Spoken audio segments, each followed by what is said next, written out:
doutor Victor Lima, uma boa tarde.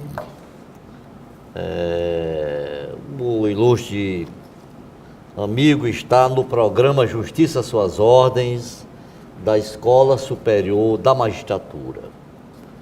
E nos veio brindar com uma entrevista, sobre assuntos de interesse da Justiça, da Procuradoria, enfim, de todos os órgãos essenciais da administração da Justiça.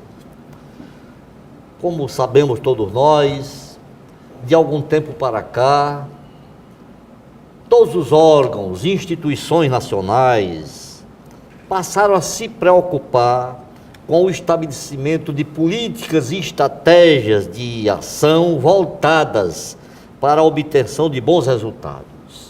A política significa o que fazer e a estratégia, como realizar as ações planejadas para o melhor atendimento aos destinatários de suas ações. O Poder Judiciário e os órgãos essenciais da administração da Justiça, como a Defensoria Pública, o Ministério Público e outros, estão empenhados em realizarem gestões que possibilitem, de fato, a efetividade da Justiça em tempo razoável. O que a nossa egrégea Procuradoria-Geral do Estado, hoje sob o comando do nosso ilustre Plínio Clerton, com esse propósito, no momento, vem realizando? Bom, então, primeiro é uma satisfação, agradeço muito o convite, em nome da Procuradoria-Geral do Estado e em meu nome mesmo, como estudioso do direito, como profissional do direito, é uma honra estar com os senhores hoje. E essa pergunta eu acho muito oportuna, porque no ano passado, 2017, coincidentemente, alguns procuradores preocupados exatamente com o futuro da PGE levaram ao conhecimento do Dr. Plínio, do gabinete do Procurador-Geral, os planejamentos estratégicos dos outros órgãos com os quais a gente milita diuturnamente. Entre eles, e aí eu preciso realmente fazer essa nota, se destacava o do Tribunal de Justiça do Estado do Piauí, um plano muito bem feito e até onde eu vi, um plano muito bem executado, um planejamento estratégico muito bem executado, enfim, ao longo desses últimos anos. E a gente advertiu para ele, com o da Defensoria na mão, olha, nós não temos o nosso, nós já estamos atrás, já começamos atrás se quisermos fazer um. Recebemos o aval dele, do Procurador-Geral, fizemos uma comissão de 5 procuradores, um deles do gabinete e o restante dos órgãos de execução da PGE, e elaboramos o nosso. Elaboramos o planejamento estratégico para os próximos 4 anos da Procuradoria-Geral do Estado. E o que eu achei muito bom nesse plano, o que eu achei muito bom nesse processo todo, é que o planejamento estratégico da PGE foi feito por quem é da casa. A gente não contratou uma empresa para fazer isso como é de praxe nos outros órgãos. Nós mesmos estudamos administração de empresas, estudamos planejamento e gestão, aprendemos as técnicas que são utilizadas para fazer isso, gastamos muito tempo, gastamos meses fazendo isso, com muitas reuniões com a chefia, com os procuradores, colhemos opiniões de todo mundo da Procuradoria, quem quis participar, teve voz ativa nesse processo, condensamos tudo isso e virou um documento escrito. Esse documento escrito, inclusive, já foi utilizado para fazer a precificação de um sistema novo de acompanhamento e tramitação processual dentro da Procuradoria. Ele está hoje no gabinete do Procurador-Geral, a quem compete dar a execução devida. Aí já não foge da alçada da comissão. A comissão entregou e agora é com ele. Mas esse planejamento, embora ele ainda não esteja sendo executado numa velocidade adequada, ele foi muito bom no aspecto de autoconhecimento. Tenho certeza que foi a primeira vez que a Procuradoria voltou para si, olhou para si, viu o que ela é e o que ela foi ao longo desses anos. Então a gente conseguiu mensurar o trabalho de todas as especializadas, conseguiu mensurar o quadro de servidores e catalogar, de que tipo de servidor a gente está falando. e isso trouxe revelações assim que vão auxiliar muito a Procuradoria a se planejar nos próximos anos. A gente tem, por exemplo, um dado estatístico que eu achei relevantíssimo. Empiricamente, quando eu estava no Tribunal de Justiça fazendo sustentações orais, eu vi que o Estado do Piauí não é o maior litigante do Tribunal de Justiça, principalmente nas câmaras cíveis. Isso é um dado empírico. A minha percepção era a de que o Estado do Piauí não era tão demandado quanto, por exemplo, bancos e instituições financeiras em geral. Esses, empiricamente, me parecem ser os campeões lá. Mas, embora o Estado do Piauí não seja o campeão no Tribunal de Justiça, aportam na nossa Procuradoria Judicial, que é o órgão de execução que cuida da demanda jurídica, 2.000 processos, 2.000 processos por ano. 2.000 processos por ano, aí me corrija se eu estiver errado, o parâmetro para que se tenha uma nova vara são 3.000, até onde eu sei. Então a gente está criando uma vara a cada 1 ano e meio na Procuradoria. E a tendência, como a gente viu lá na curva que a gente desenhou, é de crescimento, é muita coisa. Então a gente tem que se preparar para essa demanda crescente que vai acabar estrangulando uma hora o órgão de execução que cuida disso. E assim é com as execuções fiscais também, a gente conseguiu ver o crescimento dessa demanda, assim é com a prolação de pareceres, a Procuradoria. Hoje eu estou como chefe da Procuradoria de Licitações e Contratos e eu tenho um gráfico do crescimento da demanda ao longo dos 6 últimos anos e é nítido que cresce a uma taxa de 10% a 20% por ano. A gente prolata tantos pareceres quanto estados ricos, como Pernambuco. E aí a gente precisa começar, com base nisso, a se preparar para trabalhar com essa demanda de massa, no caso, né? E além desse autoconhecimento que se espalhou para todas as áreas da Procuradoria, a área de TI, área orçamentária, área de pessoal, enfim, a gente conseguiu, algumas iniciativas isoladas de alguns procuradores, a gente já conseguiu colocar alguma coisa em execução. A gente tem alguns projetos que já estão andando bem. Na minha Procuradoria de Licitações e Contratos, por exemplo, eu analisando os dados e vendo que a demanda é crescente e é incompatível com o modelo de dar um parecer para cada processo lendo todo o edital, a gente começou esse ano algo que é inédito na Procuradoria, que já é uma realidade muito solidificada em algumas outras procuradorias do Brasil, como Rio de Janeiro, São Paulo, Alagoas, que é a padronização de minutas de edital e contrato. E aí eu consigo provar para as pessoas que vão lá, que são nossos clientes, que isso acelera muito a tramitação do processo, porque ao invés de ler todo o edital, que eu não sei de onde veio aquele modelo, não sabia no caso, né, antes da instalação desse modelo, e aí eu teria que ler, porque eu não sei de onde vem, até com alguma desconfiança, hoje eu coloco a pessoa para assinar a declaração de que ela usou a minha minuta padrão e leio só aquilo que é variável na minuta. Isso acelera muito a produção de pareceres. E a gente tem vários outros projetos já em andamento, fora esse, alguns já consolidados, outros nem tanto. A judicialização da saúde, por exemplo, é um problema de sabença comum dentro do judiciário. O TJ Piauí tem várias súmulas que tratam desse assunto. E já há algum tempo a gente vem racionalizando essas demandas. O senhor deve se lembrar que quando a gente trabalhou junto lá nas sustentações orais, nunca teve sustentação oral minha de demanda de saúde, nunca teve. Porque não há necessidade. As nossas próprias súmulas nos permitem poupar o judiciário disso, né? Então a gente, além de ter sumulado algumas questões de saúde em que já não há mais a recorribilidade, nós estamos tentando implementar, já está bem engatilhado junto à CESAP, uma Câmara de Conciliação, né? O novo CPC veio exigindo isso, que os estados eles imitem a CECAF, que é a Câmara Federal, que é muito exitosa na mediação e solução de conflitos entre órgãos e entes federais. E a gente, em breve, a ideia é que um procurador que fez mestrado nessa área, em solução consensual de conflitos, capitaneie esse projeto e tente reduzir essa demanda, levando isso para uma conciliação administrativa. Temos outros projetos, tem tempo? Posso falar de mais alguns, ou é suficiente até aqui? Tá bom. Então, muito obrigado. Tá certo. Tá certo, falou super. Doutor Victor, muita gente que não conhece a Procuradoria do Estado faz crítica dizendo que ela atrapalha os negócios do Estado. Eu perguntaria ao senhor, além de emitir parecer jurídico, qual é o papel da Procuradoria dentro da estrutura administrativa do Estado do Piauí? Olha, isso foi um questionamento que foi feito na época do planejamento estratégico, tá? E, por enquanto, só há uma ideia, de fato, só há uma ideia de fazer com que a Procuradoria participe mais ativamente da formação da política pública. Porque se o procurador participar mais ativamente da formação da política pública, é certa a redução de problemas no futuro. Então, se ele participa ativamente da modelagem de qualquer negócio novo, por exemplo, a gente está agora com as PPPs, né? Não. As PPPs, inclusive, do Piauí, elas foram muito elogiadas em âmbito nacional recentemente.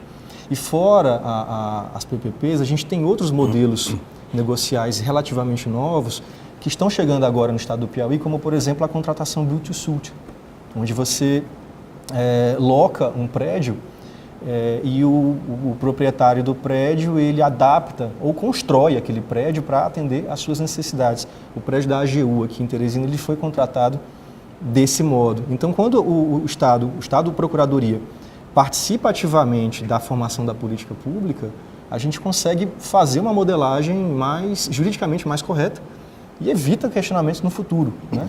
Mas isso, por enquanto, ainda é uma vontade da Procuradoria e que está no planejamento estratégico, está escrito lá para que a gente participe mais ativamente dos órgãos do Estado que trabalham com a decisão política propriamente dita. No momento, a gente participa quando é acionado, principalmente o Procurador-Geral. Ele é muito acionado pelo governador e é muito ouvido dentro do CARNAC e as considerações dele, as ponderações dele são levadas em conta na hora da formação da política pública, mas ainda é algo de chefia para chefia, né? De instância superior da PGE para instância superior do Executivo. A ideia, que está no planejamento pelo menos, é colocar outros procuradores em outros órgãos para ajudar na formação dessa política pública. Doutor Vitor Lima,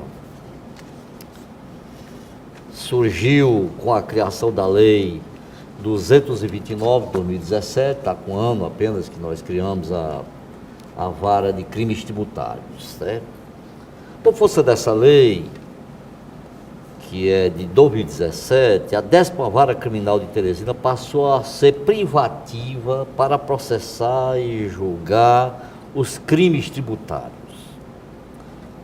De que modo a Procuradoria, a que pertence o ilustre amigo, atua nessa área e como vê os resultados atualmente obtidos com o funcionamento da referida unidade judiciária? Particularmente, eu sou entusiasta dessa ideia, sempre fui. Nós temos uma procuradora, a doutora Cristiane Arruda, que ela, dentro da Procuradoria, foi a primeira a dar essa ideia.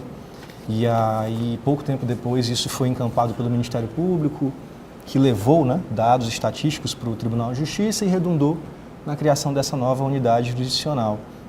E, particularmente, eu sou muito entusiasta disso, porque a especialização é realmente o futuro, né? Você ter varas especializadas em matérias específicas, o resultado disso, imediato, é um aumento da qualidade e da velocidade da prestação jurisdicional. A Procuradoria, no que diz especificamente com a Procuradoria, a Procuradoria ela já participa há algum tempo, junto com os demais estados, de ideias nesse sentido, né, de como acelerar, como melhorar a recuperação de ativos. Existe um comitê, ele se chama Comitê Interinstitucional de Recuperação de Ativos, que reúne os estados. O estado do Piauí, através da Procuradoria, participou de 2 reuniões, né, desse comitê, e nele a gente teve contato com outras experiências similares à nossa. A gente tem experiências muito avançadas em Minas e na Bahia, mas a layoutização, a modelagem que foi feita no Piauí, ela difere e para mim, ela é uma modelagem que tem que ser copiada até por quem tem boas experiências, né? Porque no estado do Piauí, conseguiu se juntar no mesmo prédio, numa mesma estrutura física, o Poder Judiciário, não é isso? A 10ª Vara, o Ministério Público, com uma procuradoria, uma promotoria especializada em crimes contra a ordem tributária, a Cefaz, que é quem, enfim, no final das contas, o órgão que vai ser diretamente beneficiado por essa ação, e a Procuradoria-Geral do Estado, que vai subsidiar junto com a Cefaz, o trabalho da promotoria especializada. E essa layoutização de juntar todos esses órgãos num ambiente só, a meu ver, e de acordo também com o chefe da nossa Procuradoria Fiscal, também é a opinião dele, acelera muitos resultados. E os resultados foram muito bons. Eu não sei se os senhores têm números, né? O Ministério Público tem esses números, ele levou isso para a criação da vara, para subsidiar a criação da vara. E eu conversei recentemente com o procurador que cuida só da parte da dívida que está em ações penais, que está sob os cuidados do Ministério Público. E nesse ano de 2017, menos de um ano, o total de ativos recuperados é de 24 milhões e meio. É muita coisa, é muito dinheiro, prova que essa vara funciona, prova que foi uma ideia exitosa. E dentro da Procuradoria, a gente teve um efeito colateral, outro efeito colateral, até melhor, bom, também igualmente bom. Para subsidiar o trabalho do procurador, que atua junto com o promotor, atua subsidiando o trabalho do promotor, criou-se dentro desse prédio, né, junto com o Grincote, um núcleo de acompanhamento das ações de execução fiscal de grandes devedores. Porque as coisas são relacionadas, elas são muito relacionadas. É muito melhor para o Ministério Público focar, né, o seu esforço, focar a sua artilharia em quem deve muito. Né, e principalmente naqueles que devem muito, são devedores contumazes. Então a gente criou um núcleo dentro do Grincote, que é da Procuradoria, só para mapear, dentro das execuções fiscais, quais são aquelas dos grandes devedores e poder municiar com essas informações o trabalho do procurador que atua junto com o promotor e do próprio promotor. E esse núcleo ele está rendendo frutos fora da esfera penal, o que é muito importante de ser ressaltado. Eles conseguem, só com a movimentação do processo, eventualmente, chega no máximo na fase de inquérito policial, eles já conseguem um parcelamento, conseguem um pagamento. Né? Então a gente teve um ganho duplo com essa criação dessa vara. Além de estarmos mais atuantes agora, o Estado como um todo, na esfera criminal, enfim, no combate a esse tipo de crime, a Procuradoria, no que diz com a recuperação desses ativos, também está atuando de forma mais inteligente, de forma mais eficiente. Iremos agora para um ligeiro intervalo, após o que continuaremos a nossa entrevista com a próxima pergunta do eminente colega Valério Chaves.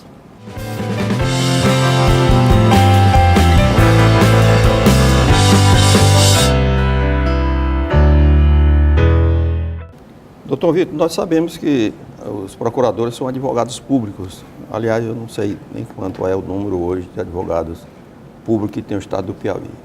Mas eu perguntaria ao senhor qual é a relação da Procuradoria com a OAB e quais os avanços já foram alcançados com o incentivo da ordem? O advogado público, ele é um advogado. Não deixa de ser um advogado que tem um cliente especial, no caso, que é, no meu caso, no caso dos meus colegas, que é o Estado do Piauí e as suas entidades da administração direta. E sabendo disso e sabendo da força que tem a OAB, eu particularmente acho muito bom que nós tenhamos esse vínculo, né, e não consigo entender até porque tem gente que é contra isso. Né? Eu soube de ações individuais e também ações que tramitam no Supremo Tribunal Federal que questionam isso. Acredito que no momento em que somos advogados e estamos vinculados porque somos advogados à OAB, iremos a reboque. Vamos a reboque. Aquilo que a OAB conseguir, e ela consegue muitas coisas boas, nós estaremos juntos com eles. Então, cursos de capacitação, por exemplo, né? Recentemente nós tivemos um mestrado aqui no estado do Piauí que teve a participação da OAB. Bom, como nós somos uma carreira pequena, uma categoria pequena, uma escola da PGE pequena, nós não teríamos essa força para trazer um curso de mestrado para cá. Então, mas como somos advogados, poderíamos eventualmente ser beneficiados e fomos. Temos vários colegas que aproveitaram essa oportunidade e fizeram esse mestrado. Então, fomos beneficiados como advogados por esse curso, por essa iniciativa da Ordem. E isso foi muito bom. É muito bom para o Estado do Piauí, é muito bom para a Procuradoria, porque capacita a força de trabalho. Então, acredito que essa relação, ela existe porque somos advogados, ela tem que continuar existindo e ela é muito boa para o futuro da PGE. Apenas só complemento. Prezado doutor Vitor, o Código de Processo Civil, no seu artigo 85, me parece que parágrafo 19, trouxe importante conquista para a advocacia pública, estabelecendo legalmente que os honorários de sucumbência pertençam aos procuradores que tenham atuação nos respectivos processos. No seu entender, essa verba é ou não compatível com o regime de subsídio instituído pela Constituição Cidadã de 1988? Essa pergunta, ela, além de muito inteligente, ela é muito relevante no cenário atual, onde a gente vê alguma reação judicial ao pagamento desses honorários. A posição institucional da PGE, e aqui eu estou identificando a posição institucional com a posição do nosso Procurador-Geral, é a de que a PGE segue o que a AGU disse.